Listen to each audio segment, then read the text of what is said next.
I'm Chris, this is Offbeat Builds, and today I'm going to be showing you how I kitbash these models for the start of my new Retrofuture Astra Militarum army for Warhammer 40,000. The inspiration for this army comes from old issues of science and technology magazines from the first half of the 20th century. They portray utterly mad imaginations of near-future vehicles juxtaposed against contemporary military soldiers. How very Warhammer 40,000. I'll circle back to this a bit later in the video, but for now, I think it's time to make some models. The basis for my infantry figures is the Imperial Navy Breaches box. The uniform fits the build perfectly, and the curved armour is much more in keeping with one of the big visual cues from the reference artwork, i.e. everything in the future is weirdly streamlined. You could argue that the big anti-grav boots aren't ideal, but come on, everyone thought we'd be living in space by now. The first real challenge of the build was replacing the Breacher's shotguns with something more laser-flavoured. Thankfully, Cadian lasgun arms fit nicely if they're cut beneath the shoulder, and they only require a small amount of filling. As usual, I employed sprue glue for the task, since I'm far too lazy to wait for other types of filler to harden. It also has the advantage that it can be smoothed over with liquid cement, which if you get it just right means you can skip the sanding stage. As I said, lazy. The heads for the regiment, let's call them the Tvarian Grenadiers, were sourced from Anvil Industries. These Brody helmeted sculpts fit perfectly without modification, and if you're wondering why I chose these specific heads, I hope this clears things up.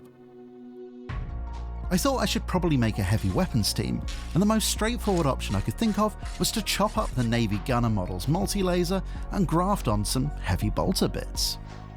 With a couple of greeblies from the bits box, it looked convincing enough that it meant I didn't have to go out and buy a Cadian weapons team to plunder, so there's that.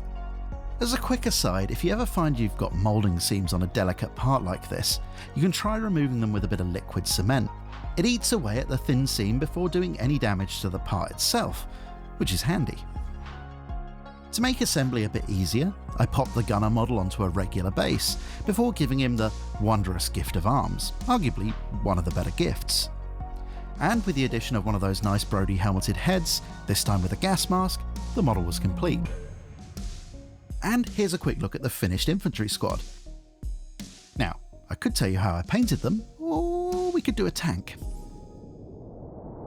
I quite like the Rogal Dorn, but every square millimetre of the model is encrusted with detail greeblies. And that just won't do for my Tvarian Grenadiers and their Retrofuture aesthetic. I guess I'm going with that name now.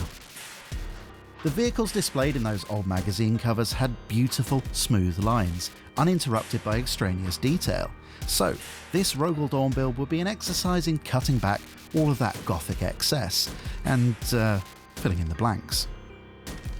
The gigantic exhaust stacks on the rear of the hull were the first part to meet the side cutters. This did leave a couple of large holes, but I'll worry about that later. The strengthening ribs on the upper hull were also removed to clean up the lines, first with a scalpel, and then with a little bit of attention from my good friend sanding sticks. I also removed the locating pips for the side viewports and the front headlights, since I wouldn't be attaching them. And once enough of the model was built to secure the upper hull in place, I could see that the streamlining effort was starting to pay off.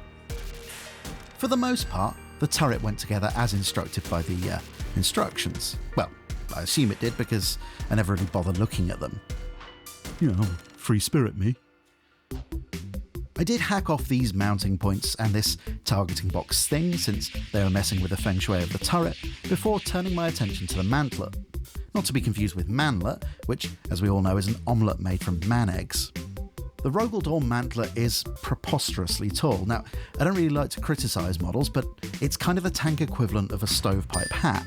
Fine for shindigs, soirees, cotillions, but not at all practical in a warfare situation. Which is to say, I cut it down significantly.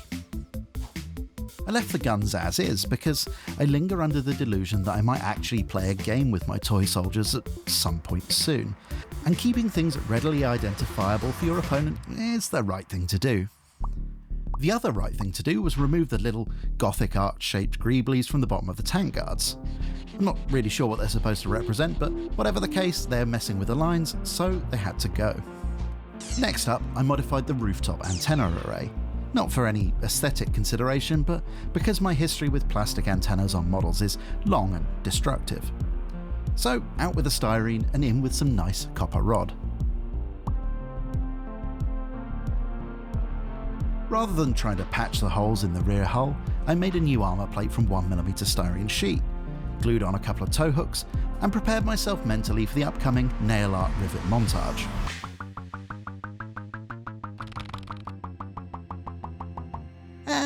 And that's a tank. I quite like the look of the decluttered Dorn, but there's no time to pat myself on the back. I've got to see a man about a robot.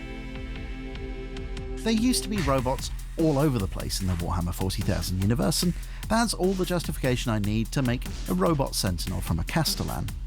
Now, the Castellan robots fit the aesthetic absolutely perfectly, as they too owe considerable inspiration to various science fiction classics. So the build itself is a nice, straightforward kitbash. The first departure from the standard model was to lengthen the lower torso. I cut a ring from some 10mm styrene tube and secured it to the robot's hips. This meant the body could be placed a little bit higher up, reducing the slightly stumpy look of the original and bringing the completed model up to a similar height to the new Armoured Sentinel. I meant to do that, honest. The shooty arm underwent some minor surgery to remove the whatever gun it is that Castellan robots have. This was replaced by the front portion of an Astra Militarum autocannon. I'll never get used to that name change. God, till I die. I cut the Castellan arm off at the elbow joint to allow the arm to be reposed. Out of the box, the arm options are both quite straight, and I wanted more of a bend at the elbow since there's a big gun attached now. On the other side, I assembled the arm with a chainsaw borrowed from one of the old Sentinel kits, but any suitably large chainsaw, sword, axe, whatever would do here. If people are willing to get over the robot bit, they'll be able to get past the chainsaw being the wrong shape. I mean, I really hope. Anyway, I thought my new robot friend needed a searchlight for searching, which again came from the old Sentinel kit, since apparently I had a sprue of chicken walker parts lying around. And that, as they say, is a completed plastic toy robot. He looks very smart, and I quite like how he looks when he's hanging out with his mates. This is just the first stage of my Retrofuture Guard project, and I've got a bunch of ideas for some more left-field builds for a bit further down the line. But the Tvarian Grenadiers had to start somewhere, and that somewhere was here. Profound. See you next time.